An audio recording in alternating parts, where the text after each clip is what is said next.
Okay, good morning everybody. Welcome to the council meeting for the 26th of May. Taku, would you like to open us? You'll need to use your speaker.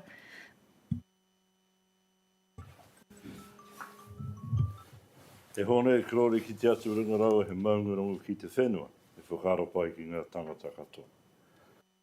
No re pāuhia mai te wairua tau kaha kerungi a tātou e noho tahi ai runga ngā kapua katoa. A whitia mai mana ki tia mai ka taia me ki te oratanga o tō tātou nei hapuri. Mana ki ana hoki kia rātou i ngā kaumātua moko pono rānei. No re pā e whakamumuti e whakawhitai ana mātua mo tēnei rā tāhua. No re noho tahi ai tātou ngā kaumihire o Porirua I roto I taunga o tapu ko I kuraiti hoki tō mātua ariki. Amen. Amen. Kia ora. Thank you. Just a reminder, it's live stream, so we do need to use our speakers. Excuse me. And this morning we have changed the order of 11.3. I've brought the living wage to the front so that our audience don't have to sit and wait till the end. So we've just changed that so you're aware. There's no apologies this morning. Obviously, we've got 3 councillors online, so welcome, Mose, Nathan and Kylie. So I'll hand it over to the first living wage speaker, Michelle Whiting from the Living Wage. Would you like to come forward? Oh, and we're not doing that one? Seata, you come up first. Sorry, I had you as third. So we've got 3. We've got Michelle, Jenny and Suata. 10 minutes each? 5 minutes each.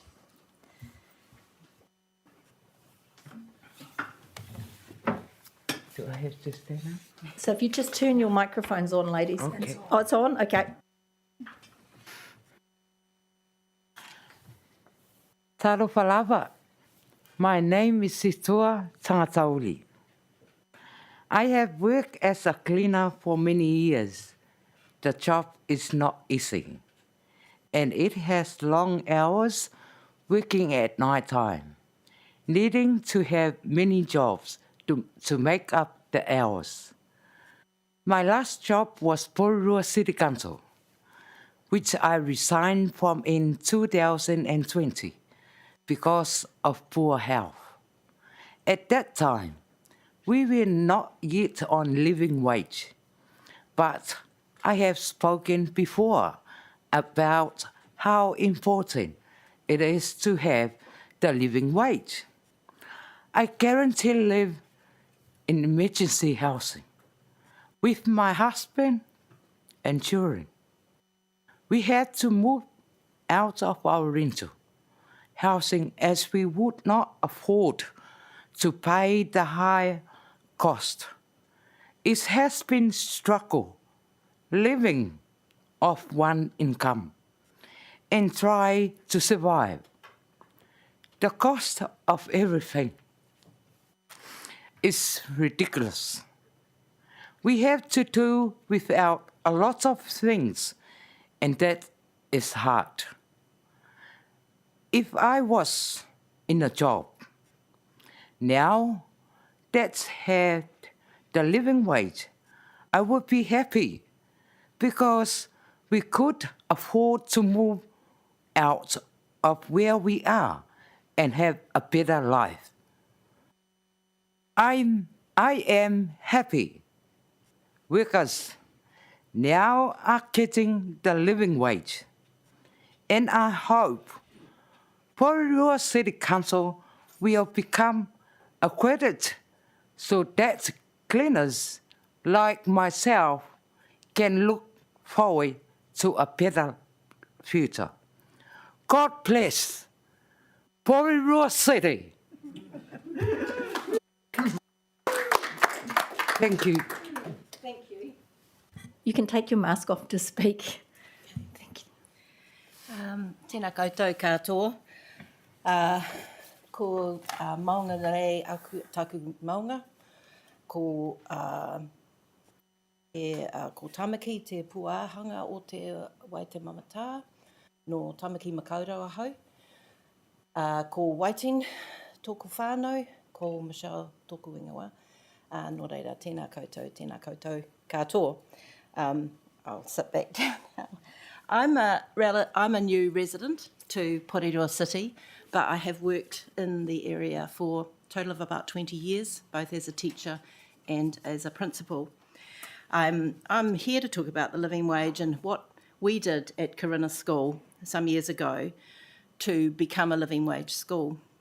And it isn't just that we became a living wage school, but we went to the full extent of becoming an accredited living wage school, living wage employer.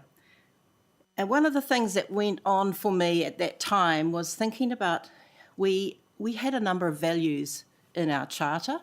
And in fact, if you go to most schools and organisations, you'll find a list of values or principles that people believe in and work to. But for me, it was, are these living values? Do they apply to everyone's mahi, to the way in which we operated as a school? And I felt that if we were going to have those values, we needed to include every aspect of a person's life when they were in part of that organisation. So we started to show that value to our people who worked there, and the living wage was one of the ways we did that. When we made that decision, it went public, and a number of my colleagues commented to me that they actually also were paying a living wage. It wasn't that new. And but my question to them was, why doesn't their community know that? Why isn't it out there? And also, why not wear that as a badge of respect for what how you show your workers? So it was really important, I think, in that point to be an accredited school, because that said this is a commitment. This isn't just a one-off thing that you do, that in fact, ongoing, the school will always have to consider the salaries and the conditions of the people that work there. So I think that's what accreditation does. It makes a firm commitment to an ongoing respect for the people that work there, and that your values and beliefs are actually a living set of values and belief. A collaborative school is likely to create an environment that reflects manaakitanga and aroha, which are common concepts and values that are used. And it's really the foundation of well-being, that when you feel that people in the organisation respect the work that you do, whatever that might be, it's a very important part of a person's well-being. So we're saying also, by being accredited, that we are prepared to be audited on that stance. And that's a really important thing too, that we get checked. I say the we now, but actually I've retired from Corinna, but I know that is still a commitment for them. I think accountability in that area is also a really important ongoing part of the process.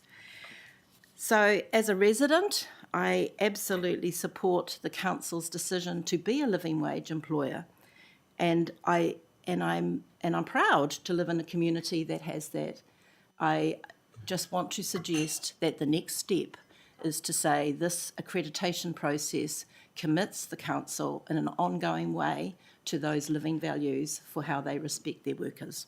Thank you.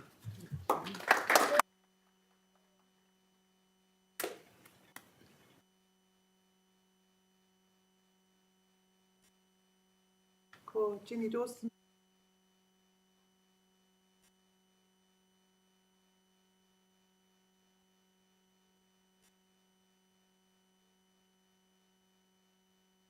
I came here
the prayers and hopes of this the movement coming to fruition today.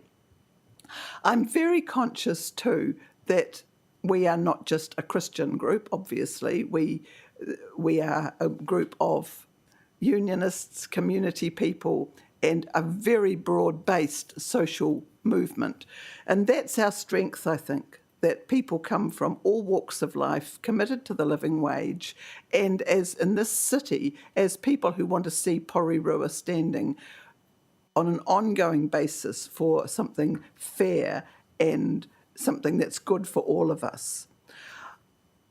I want to thank you for what you've done in bringing the council to this stage, and I look forward to, on the Accreditation Advisory Committee, receiving the application to becoming an accredited employer for Porirua City Council. I look forward to supporting that, and I want you to know that we support you in what you're doing. Thank you. Thank you, ladies. Does anybody have any questions? No? Okay. Thank you, ladies. Won't be long before we get to that paper. I've had no conflicts of interest. Anybody? No? Okay. I've had no notification of extraordinary business. So confirmation of minutes on the 28th of April. I will move those. Seconded by Councillor Hayward. Any issues? All those in favour? Those against? Carried. That brings my report up. I just want to note it's actually been a really busy, steady month of engagements. Everything's starting to come. Now we had our first wave of COVID. In late April, I attended the Kings and Queens retreat dinner to celebrate our Māori and Pacific Rainbow youth. I have to say it was a fantastic evening, and the community are doing really well in Porirua, so that's really good to hear. I also celebrated with the Tokoloan group in Porirua for their first strategic plan. I got to witness my first traditional coconut ceremony and was gifted a beautiful pa, a mother of pearl necklace, which I will treasure, and that group are very strong here in Porirua. My mayor's clinics have started up again. I did sit in Plymouton yesterday, and Ross was my only person that did come, so there's obviously not too many issues there at the moment. Maybe they're just dealing with you, Josh. We had Road Safety Week in Cobham Court, and I was really impressed with Mike George's knowledge on the things relating to car safety and the wrecks that certainly made you think about speeding and drink driving. So I think that was quite successful. I attended the Army, Navy and Air Force Cadets 24-hour marathon down at Ngāti Toa Domain, where they raised $9,000 for the Cancer Society during military training exercises. We've had the Wellington Welly Awards held at the Embassy Theatre, and that was a really large turnout across the region, and I think probably was our COVID spreader. We had our first flag raising event for Rautama Language Week. Even though it was scaled down, it was really enjoyable, and I joined them at Pātaka on the Saturday for a dance session. I still can't dance, I can assure you, but they certainly sang and danced really well. We've celebrated Sign Language Week with Carter, obviously, Mike Duncan's grandson, who did a fantastic recording with the police, so that was really well done. We've welcomed Anna I'm going to say it wrong, Shasha, as the new director of Pātaka, so we welcome her. And then Nigel Clark and I visited the NZCSL class at Whitireia to talk to them about rubbish and what's going in the harbour. So they've been collecting rubbish, and now Nigel has them going through the rubbish and recording what they're actually collecting. So that support class is doing an awful lot around the harbour. I attended the signing of the third memorandum for the understanding between the Multicultural Council of New Zealand and the New Zealand Police. And then COVID hit me that night, unfortunately. And I see a week later we have Andy Foster down with it, and I did sit with all the mayors, so I do apologise for everybody out there. We also had the unveiling when I couldn't go, and Deputy Mayor Izzy stood in for me for our street naming for Matahura, which obviously replaced our old Calliope Crescent Street name. So that went really well. So that's been the months, really. So I'll now hand over to Taku. Have you got anything?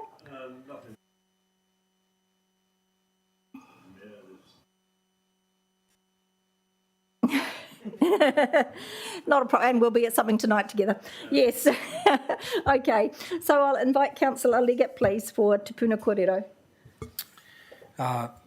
Thank you, Madam Mayor. I'd like to move the recommendations of Te Puna Kōrero, the two meetings, one on the 5th of May this year and the other one on the 19th of May. Seconded by Councillor Duncan. Any issues? All those in favour? All those against? Carried. So now we move to our first report, the 11.3, the living wage. I will move it, seconded by Councillor Trillin, and it would be thirded by Councillor Hayward if we could do that, but I acknowledge you for your work. I don't think we probably need to hear from the officers on this, so I will open it up. Councillor Trillin. Thank you, Mayor Baker. This is about the fundamental principle that everybody deserves dignity in their work. The living wage is based off what is needed year by year to survive, and I think it's important to remember that this isn't about establishing a life of luxury. This is about doing the absolute bare minimum to ensure that our workers, Porirua's workers, can get by and have dignity in their life. I'm proud of the progress that we've made over the last few years, including the major commitment to expand living wage out to contractors in our long-term plan last year. And in the speeches that we heard at the start, one quote in particular stood out to me, and that was that this is a commitment. This isn't just a one-off. We will always have to consider the salary and conditions of the people who work here. And that this is about accountability. But I'd go a step further than that, and I'd say this isn't just about accountability, but it's also about leadership. This is about us taking a stand, putting a stake in the ground, and saying we will always treat our workers with dignity, and we're proud of that. It's my sincere hope that not only will we agree to this today, but that by leading, our community will follow. A fundamental part of dignity in work is recognising that if someone is going to work for you, you must provide them enough to survive. I don't need to say a whole lot more because I think, to be completely honest, we heard everything we needed to hear from the speakers at the start, and thank you to everyone from the Living Wage Movement, both for coming today, but also the mahi that you have done for a long, long time, well before any of us were sitting here. I do want to make a few other acknowledgements as well. Councillor Hayward, as was mentioned by the Mayor, had offered to second my notice of motion when I initially thought I was going to bring a notice of motion, and also supported me last year in the long-term plan when we tried to get this across the line then. I didn't need to bring a notice of motion actually because the officers offered to provide a full and comprehensive report, and thank you to the officers for that as well. But finally, Mayor Baker, we wouldn't have got here today to this vote without the work that you have done behind the scenes, without the advocacy that you've done and the support that you've provided me. And if this passes today, you will have played a major part in it. Thank you. Thank you. Let's get this done. Councillor Hayward. Kia ora koro matua me kai kana hira me ngā kai mahi katoa. Kia ora. Kua poto o tōku kōrero mo tēnei take o tēnei rā. I also will be short on this. There is nothing more that I can add from previous speakers except to acknowledge that there are many people who have been involved in this movement for several years, not just at Porirua City Council, not just in Porirua or Wellington region, but across the entire country and movements around the world. I think that there are three people, though, who I think do need to be recognised from the movement. One was already mentioned today. Reverend Peter Mariasi cast a long shadow when he passed a few years ago.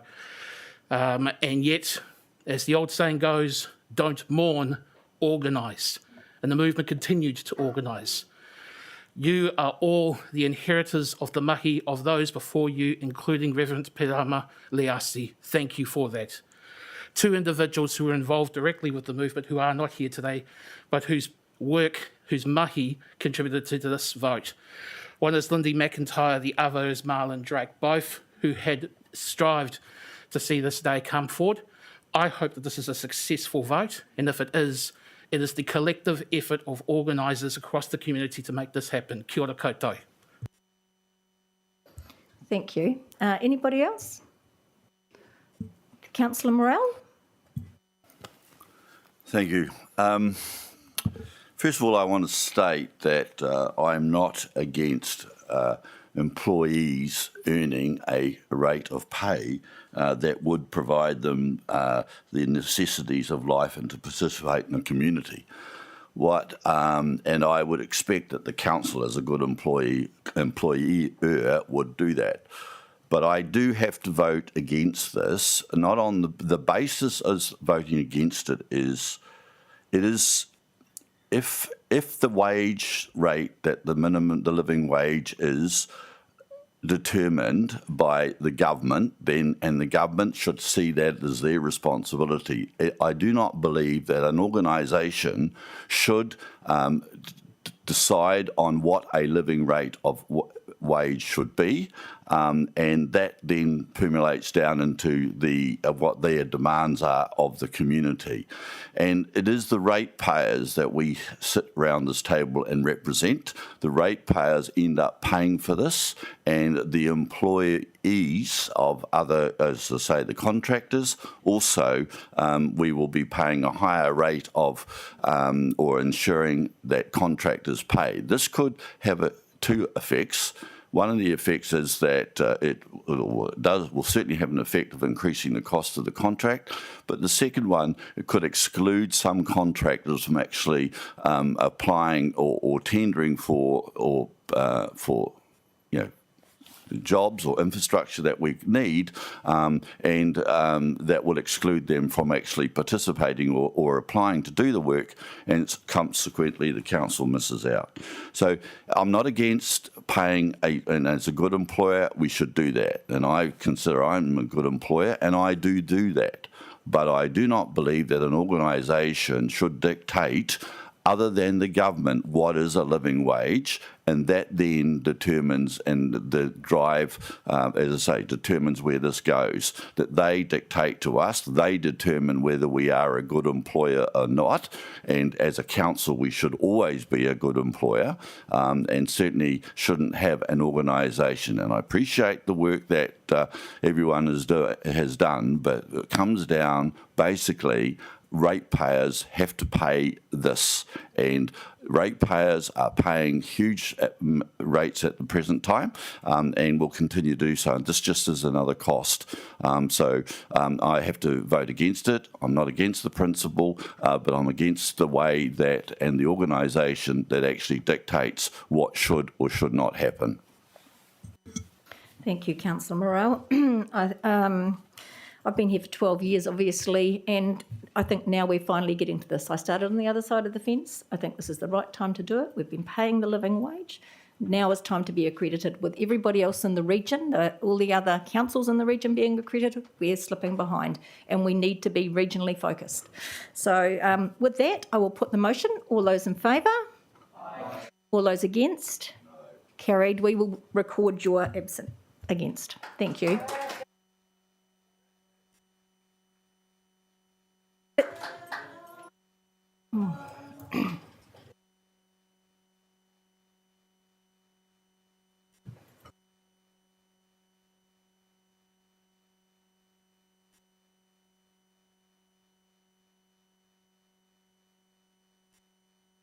Thank you, ladies and gentlemen. Would you like to leave now rather than sit? Because we've actually got quite a long council meeting, and I don't mean to be rude, but we've got... Thanks, Carolyn. Thank you.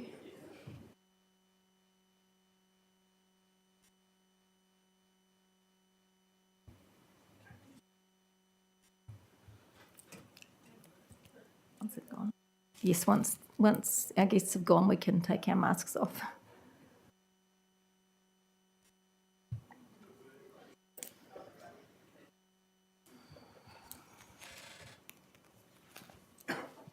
Thank you. Now we move to 11.1, which is the notice of motion from Councillor Morrell. So I'm going to hand over to you, but you will see that he's going to have a change of the motion, and it needs to be agreed by everybody. So Councillor Morrell. Thank you, Mayor Baker. Yes, the original motion that's in your, since that was put in, other information obviously has come to hand in terms of the bureaucratic process that has to take place to get these things across the line and the time frame. That coincides with council elections, etc. And so it is, I've changed the wording to read that I wish to change the wording of the motion to direct the Chief Executive to prepare a report for Council or its relevant committee to explore whether an increased speed limit on the Whitby and Waitangi link road could be implemented without compromising the safety of road users. It is noted that this report may not be ready for consideration before the end of the triennium. So I'm accepting that, but it's getting it on the table. I think it should be discussed, and I think it should go out for consultation, and due process will take place. We have a seconder for that. Councillor Ford. Okay, so now it's open for discussion. Yes, Councillor Leggett. In principle, I understand where you're coming from. However, I thought a long time ago, we talked about the fact, and we'll see it happen in the future, no doubt, that there will be developments off this link road.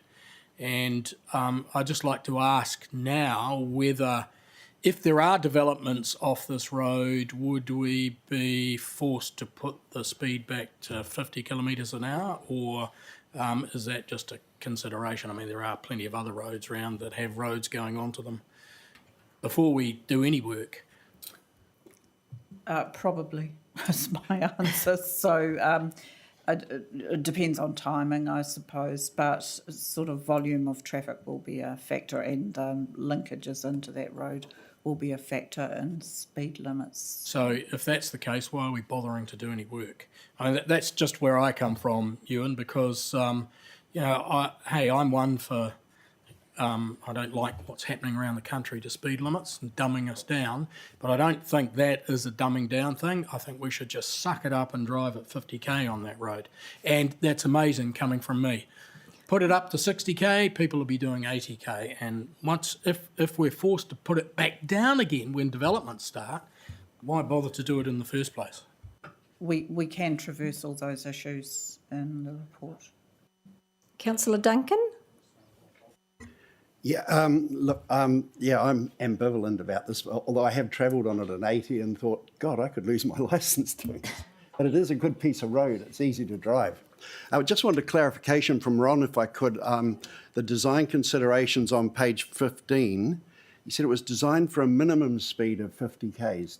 Does he mean maximum, or is that?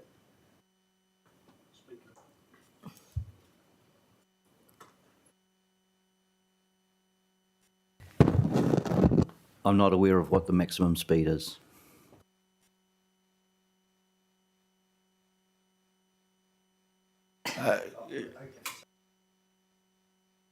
It is designed for a minimum speed of 50. That's correct, is it? Yes. Yep. Councillor Ford, did you? Yeah. Yep. I did. So the reason why I seconded this was because when it initially went out to consultation, it was hard to sort of work out how these roads were going to look.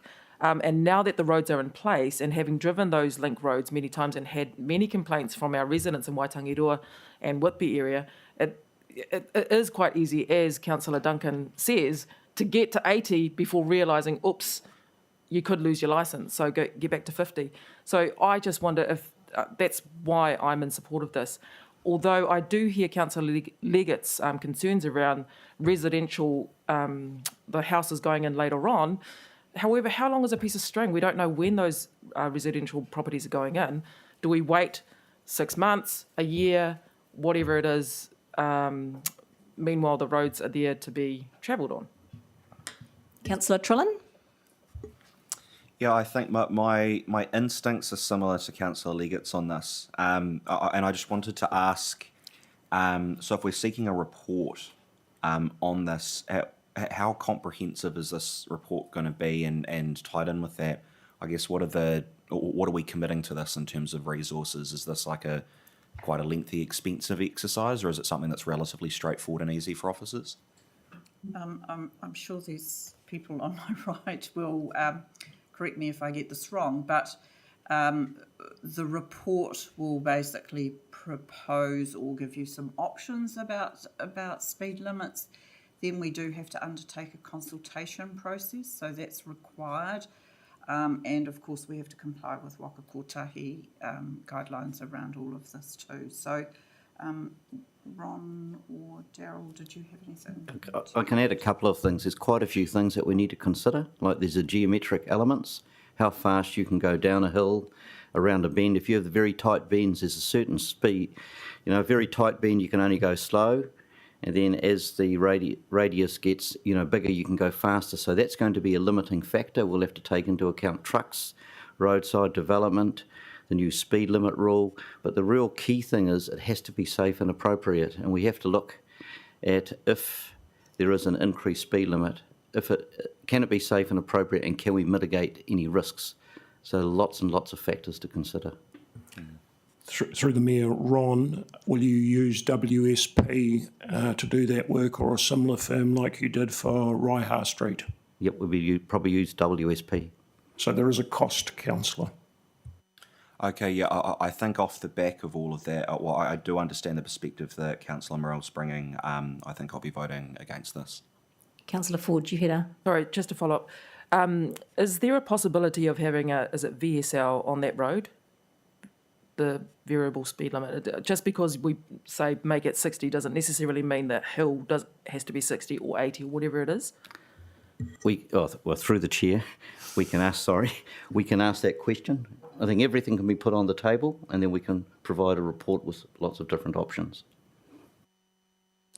I just wanted to point out that, that there are parts of that road at the top end, if you're coming into Whitby, at the top end, which, as you go into it, it could be 50. But when you get to the hill, that's where you're going down.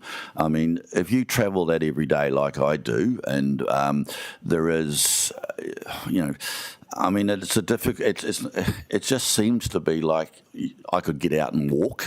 I mean, and the traffic is, there's nothing. Yeah, I just think it needs to be reviewed. I mean, again, at the beginning of it, we didn't know what it looks like. We now do. The Waitangarua Link Road, part of it is quite a lengthy piece of road, and there's parts of that will definitely never have a development off it. And so, it just doesn't make sense to me. I mean, at the moment it's 30. And I mean, you can just about push your car up the hill to get it up the hill because it's going so slow. It's 30 because there's huge trucks coming. I know. Because that's where the subdivision entrance is going in. Yeah, well, that's maybe the case, Madam Mayor, but Waitangarua Mall Road, Link Road, it's much longer, and there are areas of that could easily be more than 50 kilometres. We've heard you. Councillor Waddle. I agree. I'd like to see a report come to council. Travel the road every day. You've got very poor internet there, Nathan. Okay. Don't worry then. We're getting every second word. Maybe punch it through on the machine. Just make sure you vote for it, otherwise I'll come back and haunt you. Councillor Duncan. I just wonder what speed we're looking at, whether we're looking at going up 10 Ks, 20 Ks or whatever. And the question I have is, the dip that you talk about, I know the bit you mean, would that need some sort of protective barrier between lanes and things as a result of increasing that speed limit? Well, they can't give us that indication unless they get a report. So, yeah. And so I can think I just say, initially my was to be increased to 60. I was advised by the officers to take that out because that may have restricted certain things. Okay. I will put the... Councillor Sayuli.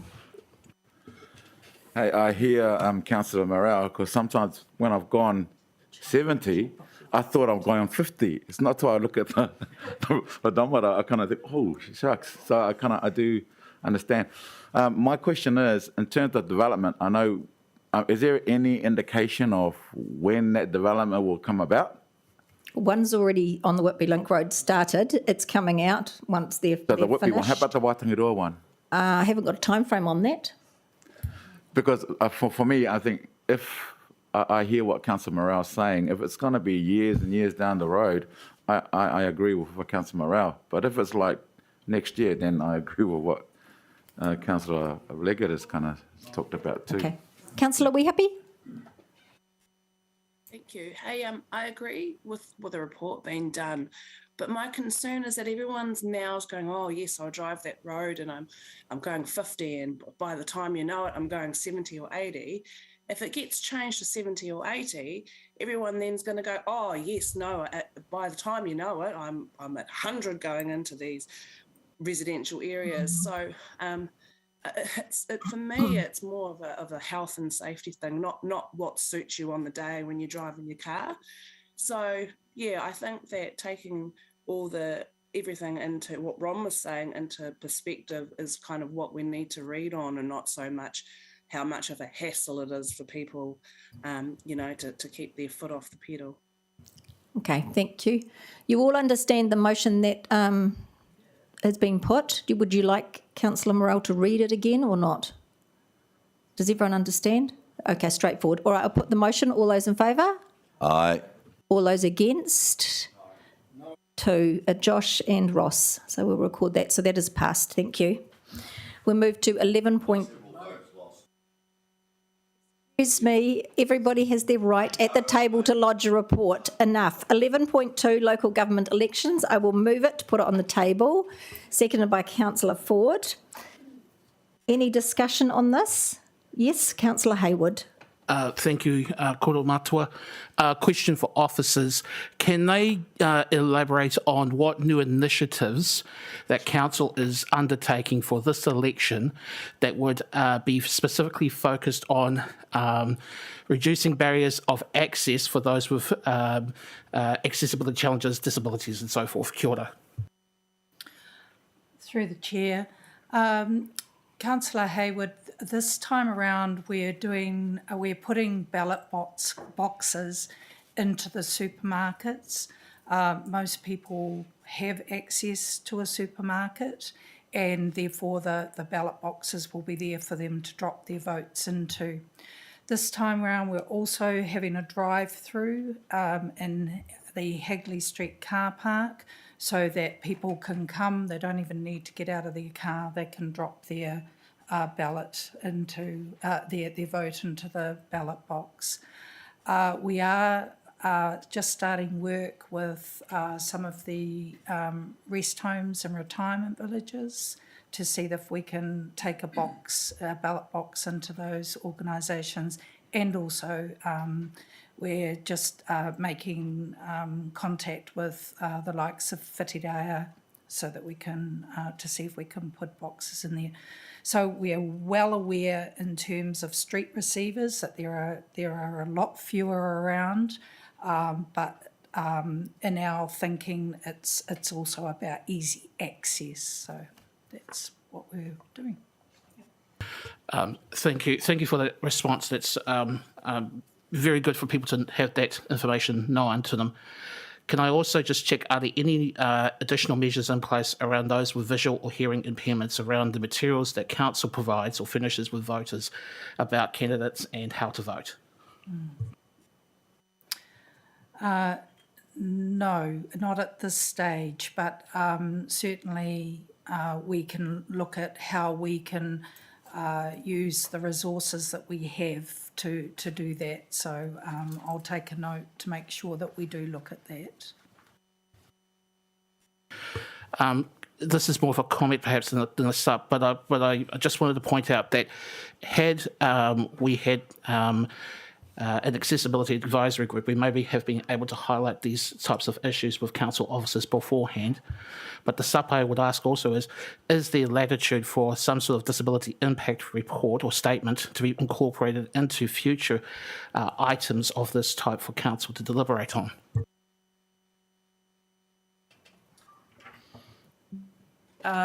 Accessibility advisory groups and the like generally do capital projects, but all of these things cost money. So we're inclined to use people we know in the community to support us in this way. So we don't have any current plans to pay for this advice through any mechanism, but we do consider it as we go through various projects. So, yeah. Anybody, excuse me, anybody else? Councillor Truman? Yeah, just very quickly, in relation to youth engagement and youth enrolment. So I thought a lot of the things that council did last time to engage young people were really, really good, were really successful. And I saw that there were some notes in here around potentially some extra things around visiting colleges and stuff like that. And I was wondering if you could just comment on if there's anything in particular we took out of last time that we know we're going to be able to do a little bit better this time to grow our youth engagement more. Through the chair, youth engagement is really tricky. So what I've found over the last 2 elections when we've tried to engage youth through the colleges is that we managed to get them enrolled. That's actually not difficult, and our enrolment for youth is quite high. The problem is translating that over to actually voting or getting involved in standing themselves. So what we're going to try and do this time is use young influencers, so young people that have shown leadership skills, throughout the community, and ask them to front videos on social media and that, encouraging youth to get involved. They don't want to hear from people like me. I go to the colleges and I can sort of see them turn off. But if we use young people to try and encourage and influence young people, we're hoping that that will be more successful. So can we expect to see Jack on TikTok or? We're not quite sure Jack's actually youth anymore. No, cool. Thank you very much. Kia ora. I know that there's been some conversations had with Ngāti Toa around the Māori ward. Is it quite clear for other bits of our community on how that works? So one of our challenges has been that we're just going through a change of staff in the engagement area, and we've actually, don't actually at the moment have the resource to help us in that area. However, it is definitely top of mind. We are thinking about how we can engage. It's definitely not being put to the side. Okay, Councillor Sayuli? Thank you. I like the idea of getting youth influencers. There's quite a few of them out there. Probably the other thought too is just some of the youth agencies and that work with youth. That might be a good idea too. There's quite a few of them around the city. Thank you. Anyone else? No? Okay, I'll move that. All those in favour? All those against? Carried. I will now move that we go into public forum, seconded by Councillor Leggett. All those in favour? Excluded, sorry. Excluded, all those carried. Yeah, Councillor